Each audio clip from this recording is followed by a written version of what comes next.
আসসালামু আলাইকুম দর্শক। তো অবশেষে প্রিন্স নিয়ে সামনে আসলেন শাকিব খান। আজকে উত্তরা সেন্টার পয়েন্টে প্রিন্সের একটা স্পেশাল স্ক্রিনিং হয়েছে।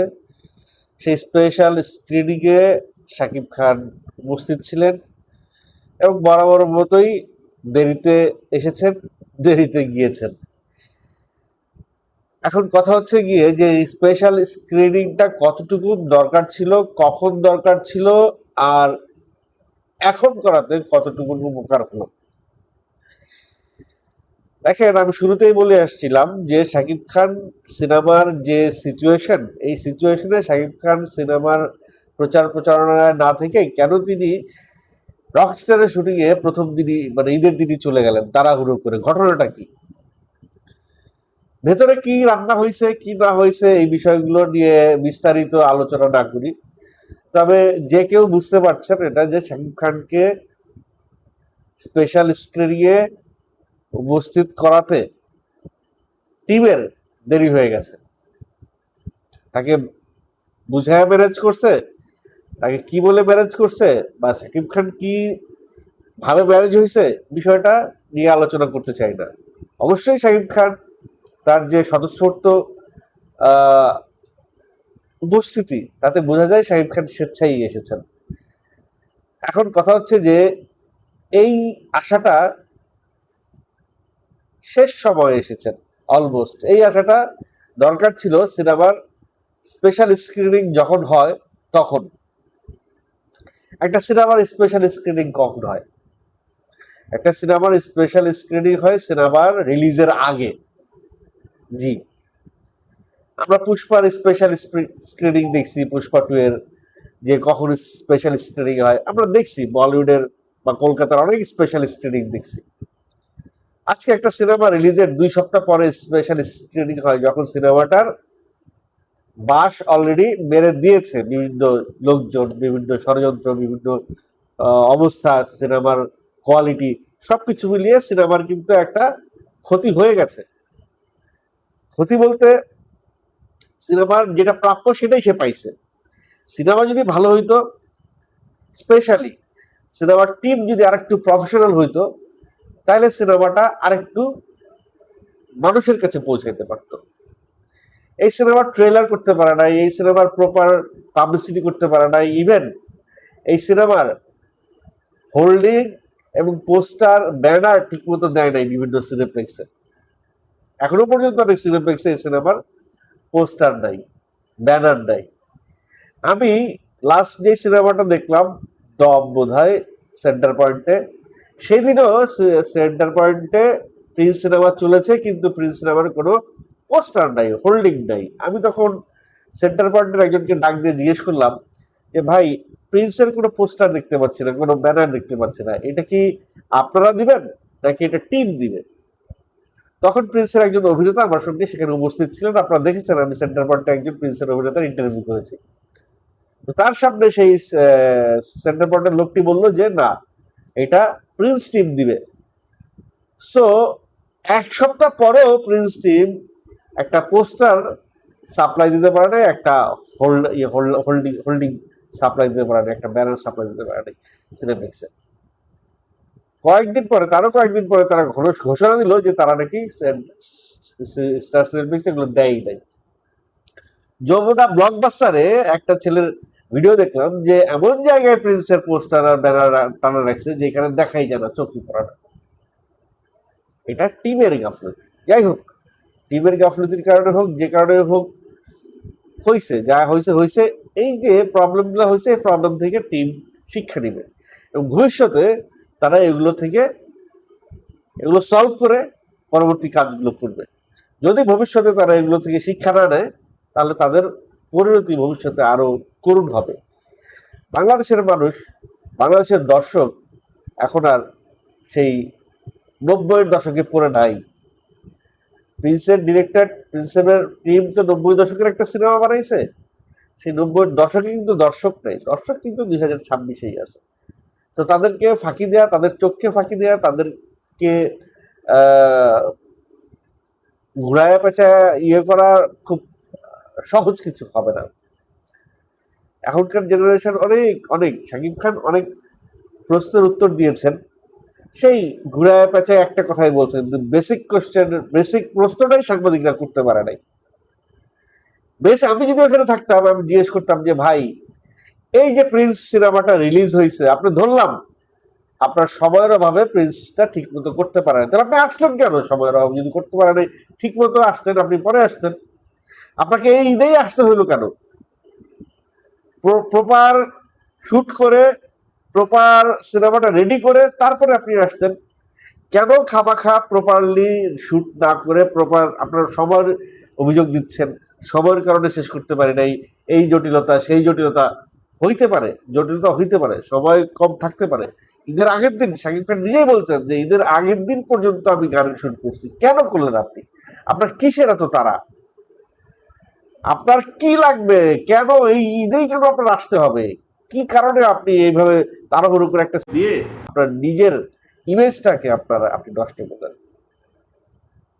এই প্রশ্নগুলো আমি থাকলে করতাম। এই ধরনের প্রশ্ন কোনো সাংবাদিকের সাহস নাই করার, কোনো সাংবাদিকের সাহস নাই এই ধরনের প্রশ্ন করার, এবং কোনো ডিরেক্টরের সাহস নাই শাকিব খানকে একটা সিনে দাঁড় করায় বলার যে ভাই আপনারটা হয় নাই, বা আপনি আবার দেন, ভাই এটা এইভাবে না, এটা এইভাবে দেন। এরকম প্রচুর ডিরেক্টর আছে, সাহস নেই বলার। শাকিব খান যেটা বলে, হ্যাঁ ইয়েস, এটাই এটাই। তো মূলত বিষয়টা হচ্ছে এরকমই যে শাকিব খান তার উচ্চতা এমন একটা জায়গায় নিয়ে গেছে, তাকে এই ধরনের কোশ্চেন করা বা তাকে ডিরেক্ট করা, তাকে ডিরেকশন দেওয়া খুব টাফ জিনিস, খুব টাফ জিনিস। সেই টাফ জিনিসটা যদি কেউ করতে পারে তাইলেই কিন্তু শাকিব খান কিছু জায়গায় ঠেকে যাবে, ঠেকে গিয়ে সে শিখবে, না ঠেকলে শেখা যায় না।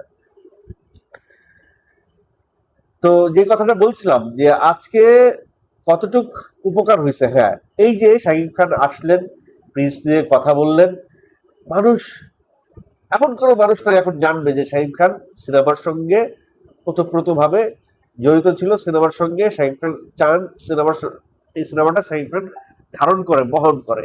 এই সিনেমার জন্য শাকিব খান প্রচার প্রচারণায় অংশগ্রহণ করছে, এই সিনেমার স্পেশাল স্ক্রিনিং আসছে, এই সিনেমার সংবাদ সম্মেলনে শাকিব খান দাঁড়াইছে।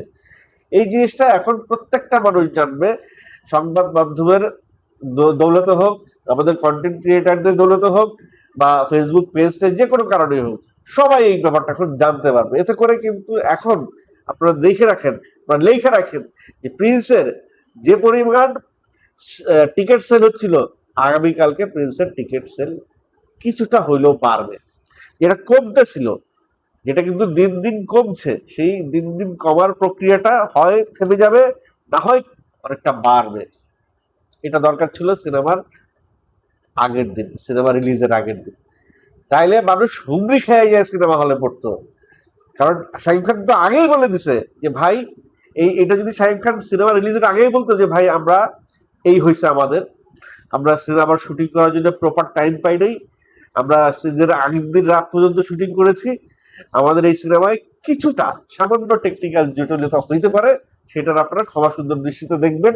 যেহেতু আমরা একটু সময় পাইনি, রাজনৈতিক পরিস্থিতি, দেশের রাজনৈতিক পরিস্থিতি খারাপ ছিল, আমরা ভারতে ভিসা পাই, ভিসা জটিলতা ছিল, এই হাম্বি তাম্বি বহুত কিছু, এগুলো নিয়ে শাহিদ খান তো আজকে যে কথা বললেন, এই কথাই তার বলা উচিত ছিল প্রথম দিন, রিলিজের আগের দিন, যেটা অন্যান্য সিনেমা করেছে স্পেশাল স্ক্রিনিং, সেটা প্রিন্সের করা দরকার ছিল।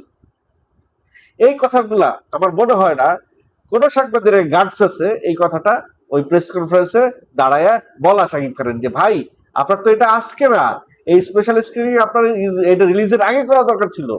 আপনার একটা সিনেমা, আপনার একটা সন্তানের মতো, আপনার সন্তান ঠিক মতো পাবলিশ হলো কিনা, ঠিক মতো প্রচার হচ্ছে কিনা, ঠিক মতো সিনেমা হলে চলছে কিনা, কোনো সিনেমা হল সেটাকে আটকায় দিচ্ছে কিনা, এগুলো দেখার দায়িত্ব আপনার কাছে বর্তায়। আপনি এটা স্কেপ করে আপনি চলে গেছেন রকস্টারের শুটিং করতে, আপনি এটা একদিন সময় দিয়ে তারপরে চলে যেতেন রকস্টারের শুটিং করতে। সেই রকস্টারের শুটিং এর মাঝপথেই তো আইসা এটার স্পেশাল স্ক্রিনটা করলেন, তাহলে সেটা আগে করলে কি হতো? আপনারা ভাই অনেকেই মনে করেন যে আমি শাকিব খানের বিরুদ্ধে কথা বলি, আমি শাকিব খানের সিনেমার অপপ্রচার চালাই, অনেকেই দেখলাম কমেন্ট করেন। অবশ্যই করতে পারেন, এই অধিকার আপনাদের আছে, কারণ আপনারা শাকিব খানকে ভালোবাসেন, ভাই শাকিব খানকে আমিও ভালোবাসি। না, আপনাদের ভালোবাসা অন্ধ ভালোবাসা, আমার ভালোবাসা চোখ খোলা ভালোবাসা। অন্ধ ভালোবাসা ক্ষতি করে, চোখ খোলা ভালোবাসা ক্ষতি করে না। আমি চাই শাকিব খান 2.0 আর নিচে না বানুন, আমি চাই 2.0 থেকে শাকিব খান উপরে যাক। এতে শাকিব খানের যদি কোনো ভুল ত্রুটি থাকে সেটা আমি ধরাই দিতে চাই। আর আপনারা চান, যারা যারা অন্ধ ভালোবাসেন তারা চান শাকিব খান যদি ভুলও করে আপনারা বলবেন সুপার, আহ কি জিনিস হয়েছে ভাই, উফ মার্ভেলাস, এরকম হইতেই পারে না। তো এই যে অন্ধ ভালোবাসা, এই অন্ধ ভালোবাসা আপনাদেরই ভালোবাসার মানুষের ক্ষতি করে, সেটা আপনারা বুঝতে পারেন না। আশা করি আজব কালক বুঝতে পারবেন। কিন্তু আমি তো শাকিব খানের সব সিনেমা নিয়ে এরকম কথা বলি না। আমি তো প্রিয়তমা নিয়ে এত ভিডিও বানাইনি যে ধরনের ভিডিও প্রিন্স দিয়ে হয়েছে। আমি তো তুফান নিয়ে এরকম ভিডিও বানাইনি যে ধরনের সিনেমা প্রিন্স দিয়ে হয়েছে। সো আমি মূল ঘটনাটা যখন জানি, আমি শুরু থেকেই, আপনারা জানেন, শুরু থেকেই প্রিন্স নিয়ে আমি অনেক কথা বলছিলাম। কারণ শুরু থেকে আমি বলতেছি যে সময় নাই, শুরু থেকে আমি বলতেছি যে ভাই শেষ ঠিক মতো কাজ হচ্ছে না, শুরু থেকে আমি বলছি যে এটা এখন আইসেন না, পরে আসেন।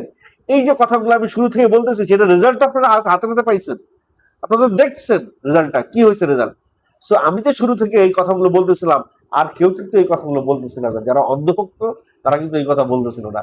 তারা বরঞ্চ আহ আহ কি হচ্ছে, আহ কি ডেডিকেশন, ফাটাই ফেলতেছে, আহ এটা যদি মানুষ দেখে, মানুষ অজ্ঞান হয়ে যাবে হলের মধ্যে। কই রে ভাই, তুফানে যে ধরনের মাতাম ছিল, তুফানের যে ধরনের দর্শকের একটা উচ্ছ্বাস ছিল, প্রিন্সে কি সে ধরনের উচ্ছ্বাস দর্শকের হল থেকে বেরিয়ে পাইছি? মুখে হাত দিয়ে বলেন তো, সে ধরনের উচ্ছ্বাস কি বরবাদের পরে দর্শকের যে উচ্ছ্বাস ছিল সেই উচ্ছ্বাস পাইছি? মুখে হাত দিয়ে বলেন তো, পান নাই। খামাখা ওই ঠেইলা মুখের কথায় পাহাড় ঠেলেন না। পাহাড় ঠেলা এত সহজ কাজ না। আমি যা করি সিনেমার স্বার্থে করি। আমার সামনে আমার প্রিয় শাকিব খান আছে, বা আমার সামনে আমার প্রিয় শাহরুখ খান আছে, বা আমার সামনে আমার প্রিয় সালমান শাহ আছে, ডাজন্ট ম্যাটার। আমার কাছে ম্যাটার করে যে সিনেমার স্বার্থে কোনো কাজ হচ্ছে কিনা। আমার কাছে ম্যাটার করে আমি যাকে পছন্দ করি সে ঠিক লাইনে আছে না বেঠিক লাইনে আছে। তো যাই হোক, দিন শেষে এই চিত্রটা দেখতে ভাল লাগছে যে শাকিব খান স্পেশাল স্ক্রিনিং এ আসছে। শাকিব খান সিনেমা সম্পর্কে 2-4টা কথা বলছে, ভুল ত্রুটি নিয়ে 2-4টা কথা বলছে, দর্শকদেরকে বলছে এগুলো ওভারকাম করে আপনারা সিনেমাটা দেখেন। দর্শকদেরকে সে আহ্বান করছে সিনেমাটা দেখবার জন্য। এই জিনিসটাই আরো আগে দরকার ছিল। আমি মনে করি যে শাকিব খান এই বিষয়গুলো পরবর্তীতে তার পরবর্তী সিনেমায় এই বিষয়গুলো মাথায় রাখবেন। ভাই এখন ওই যুগ নাই আপনি সিনেমাটা কইরা চলে যাবেন আর দর্শক হুমড়ি খেয়া হলে পড়বে। দর্শককে আপনার সিনেমা সম্পর্কে জানানোটাও আপনার কর্তব্য। দর্শক এখন খুবই খুবই ব্যস্ত, ডাইভার্সিফাইড, কনফিউজড, বিভিন্ন কাজে ব্যস্ত। তাদের এই বিভিন্ন জায়গা থেকে একাগ্র মানে এক ছুটায় নিয়ে আইসা একসাথে করার দায়িত্বটা আপনারও বটে। টিম কেন ব্যর্থ হয়েছে? টিমকে লিড দেওয়া হয় না ঠিক মতো। টিমকে যদি শাহিদ খান বলতো যে এই কাজগুলো এখানে এখানে ঠিক হচ্ছে না, আমি জানি না শাহিদ বলছে না, হয়তো বলছে, বা টিম ব্যর্থ হয়েছে। টিমের প্রথম কাজ, টিমের প্রথম একটা সিনেমা, তাও মেগা স্টারকে নিয়ে। সো কিছু ব্যর্থতা, কিছু গাফলতি, কিছু কমতি, কিছু খামতি থাকবে, সেটা ঠিক আছে। কিন্তু যেটা আমার হাতে আছে সেইটা কেন আপনি ওভারলুক করে যাবেন? আপনার হাতে সময় আছে, আপনি এই ঈদে না আইসা পরের ঈদে আসতেন, বা অন্য কোনো ঈদে আসতেন, সিনেমাটা পারফেক্ট করে তারপরে আসতেন। যাই হোক, এই কথা আর বলে লাভ নাই, অনেক বলছি। এখন আমার সমালোচনা যদি আপনাদের কাছে অপপ্রচার মনে হয়, আমার কিছু করার নাই। আমি মনে করি আমি সঠিক পথেই আছি, এবং আমার অনেক দর্শকও তাই মনে করে যে আমি সঠিক পথে আছি। তো যাই হোক, শাকিব খানকে ধন্যবাদ। অবশেষে তিনি স্পেশাল স্ক্রিনিংয়ে আসছেন, প্রিন্সের পাশে এসে দাঁড়িয়েছেন। প্রিন্সের একটা খারাপ সময় প্রিন্সের পাশে এসে দাঁড়িয়েছেন। প্রিন্স আমার মনে হয় এখন একটা সুন্দর পথ পাবে সামনের দিকে, এবং প্রিন্স 2 হওয়ার একটা সম্ভাবনা তৈরি হয়েছে। সেই সঙ্গে তুফান 2 হওয়ার একটা সম্ভাবনা তৈরি হয়েছে। সেই সঙ্গে বরবাদ 2 হওয়ার একটা সম্ভাবনা তৈরি হয়েছে। সো শাকিব খান দেখলাম যে মেহেদী হাসান হৃদয়ের ভূয়সী প্রশংসা করলেন, আবহাওয়াত মাহমুদেরও প্রশংসা করলেন, রাহেন রাফিকে জড়ায় ধরলেন। তো সবকিছু মিলায়া আমার মনে হয় যে যে ষড়যন্ত্র হচ্ছিল, যে চক্রান্ত হচ্ছিল, যে একটা গ্যাপ তৈরি হয়েছিল, সেই গ্যাপ শাকিব খান এক চুটকিতে ভ্যানিশ করে দিছে। আসলে he is a magician. Shakib Khan জাদু জানে, সেই জাদুর বলে শাকিব খান সবকিছু ধূলিসাৎ করে দিয়েছে। সামনের দিনগুলো হোক সিনেমার দিন, সামনের দিনগুলো হোক বাংলাদেশের সিনেমার দর্শক প্রেমিকদের